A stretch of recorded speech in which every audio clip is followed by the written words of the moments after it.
अपने दादा दादी के साथ सब्जियों के बगीचे जाने के लिए बहुत उत्सुक हैं।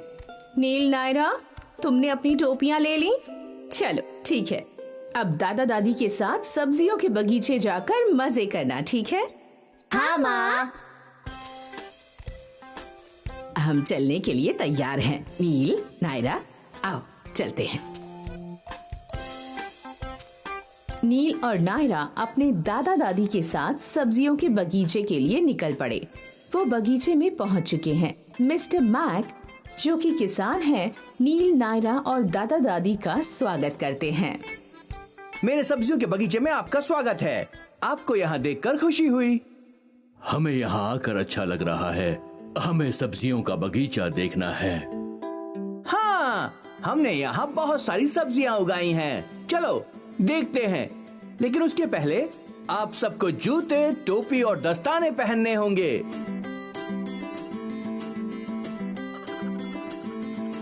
ईऊ, ये कौन सी सब्जियां हैं? और ये इतनी गंदी क्यों है? नायरा, ये गंदी नहीं है, इनके ऊपर सिर्फ मिट्टी लगी हुई है। लेकिन इन पर मिट्टी क्यों लगी है?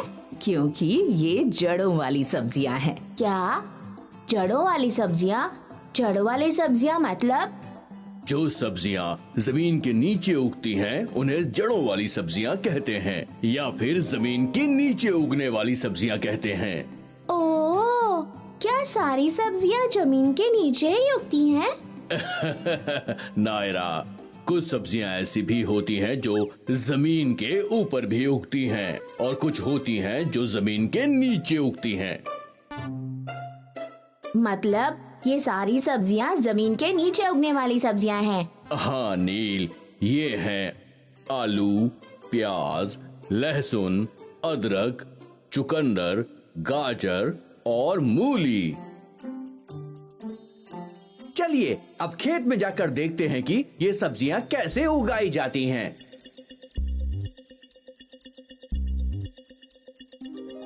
बच्चों देखो, तुम सब्जियों की टहनियां और पत्ते ही देख सकते हो। सब्जियां जमीन के नीचे हैं।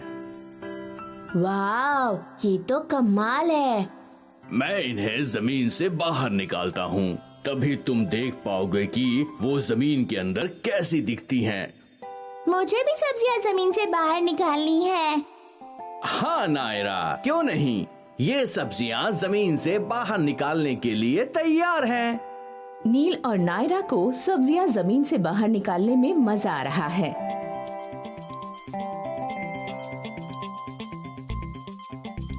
सब्जियां बाहर निकालने में उनके दादा दादी उनकी मदद कर रहे हैं। वो सारी सब्जियां किसान को दिखाने ले जाते हैं। देखिए, मैंने गाजर, चुकंदर, अदरक और लहसुन निकाला है। देखिए, मेरे पास मूली, आलू और प्याज है। शाबाश बच्चों, तुम दोनों ने बहुत अच्छा काम किया है। आशा करता हूँ कि आप लोगों को मेरे बगीचे में मजा आया होगा। हाँ, बहुत मजा आया। धन्यवाद मिस्टर मैक। शुक्रिया मिस्टर मैक, इतनी सारी जड़ों वाली सब्जियां हमें देने के लिए। ये सारी सब्जियां हम घर ले जाएंगे। पहले हम इन्हें धोएंगे और फिर इनसे कुछ स्वादिष्ट खाना बनाएंगे।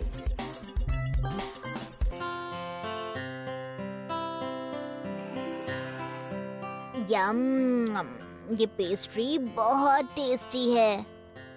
हाँ, ये यमी है। नील और नायरा अपना फेवरेट टीवी शो देखने में मगन हो जाते हैं और पेस्ट्री खाना भूल जाते हैं। नील, नायरा, कल के पिकनिक के लिए हम क्या खाना पैक करें? मुझे नहीं पता, लेकिन मैं डेफिनेटली ये पेस्ट्रीज ले जाना चाहूँगा। याक, ये पेस्ट्री पर क्या है? ओह नहीं, पेस्ट्रीज पर चींटी लग गई है। मुझे मेरी बॉडी पर भी चींटियां फील हो रही हैं। मेरी बॉडी पर चींटी। नायरा, शांत हो जाओ। तुम्हारी बॉडी पर कोई चींटी नहीं है, चींटी पेस्ट्री पर है। लेकिन चींटियां पेस्ट्री पर क्यों आई? नील, क्योंकि पेस्ट्री बिना ढके हुए रखी हुई थी, इसलिए चींटियां हमेशा बिना ढके हुए खाने पर चढ़ती हैं उन्हें खाने के लिए। बिल्कुल वैसे ही फ्लाइज और बाकी छोटे इंसेक्ट्स भी बिना कवर किए खाने पर बैठते हैं और उन्हें खराब करते हैं। हमें अनकवर्ड खाने पर डर्ट और डस्ट भी देख सकते हैं। ओह, मुझे ये पता नहीं था। अब मैं कभी खाना बिना ढके हुए नहीं रखूंगा। हाँ, मैं भी खाने को कवर करके रखूंगी अगर मैं उसे नहीं खा रही हूँ तो। मम्मी, मुझे चिप्स और कुकीज, केक्स और पेस्ट्रीज चाहिए कल के पिकनिक के लिए।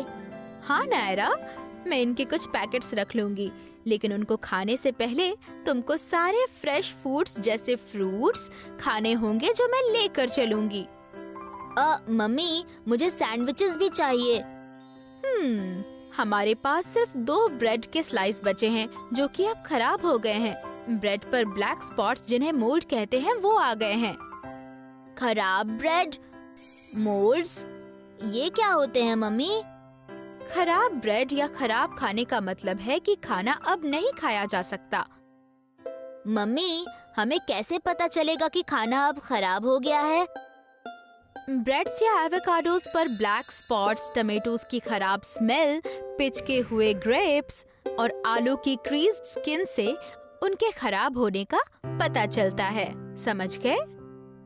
मम्मी, मुझे वो खराब ब्रेड देखना है। ओह हाँ, मुझे भी। देखो बच्चों, ये वो ब्रेड स्लाइस है जो खराब हो गया है। इस पर मोल्ड्स लग गए हैं। मम्मी, ये बिल्कुल अच्छा नहीं दिख रहा। मम्मी, मुझे लगता है हमें इसे फेंक देना चाहिए। हाँ नील, मैं इसे तुरंत फेंक दूंगी। अच्छा रुको, मैं तुम्हारे पापा को कॉल करके बोलती हूँ कि कल के पिकनिक के लिए फ्रेश ब्रेड और कुछ फ्रूट्स लाने के लिए। हाँ, और ब्रेड खरीदते वक्त उस पर डेट चेक करना मत भूलिएगा। पापा को आज का डेट क्यों चेक करना होगा?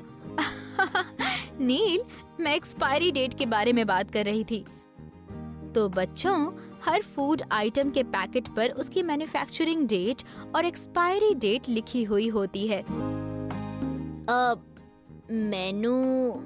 मानू क्या? रुको, मैं तुम्हें एक पैकेट पर उसकी मैन्युफैक्चरिंग डेट और एक्सपायरी डेट दिखाती हूँ।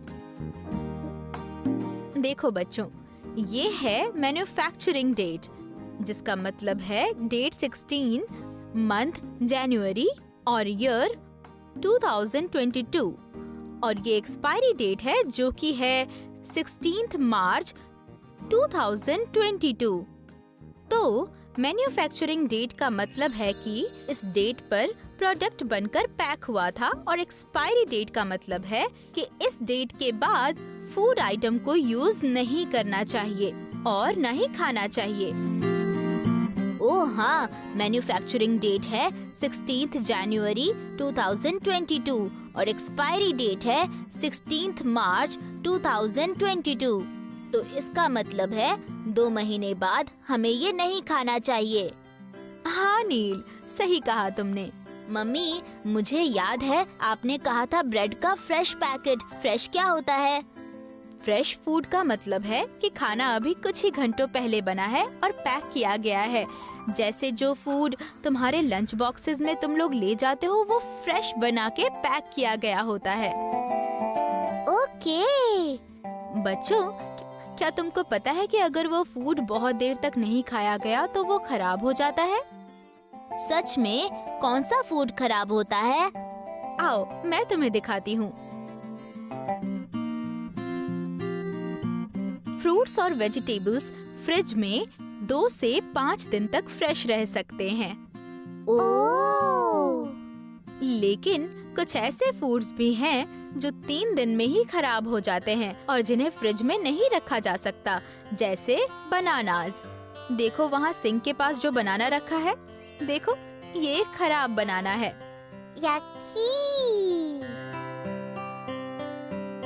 ये बहुत मशी हो गया है।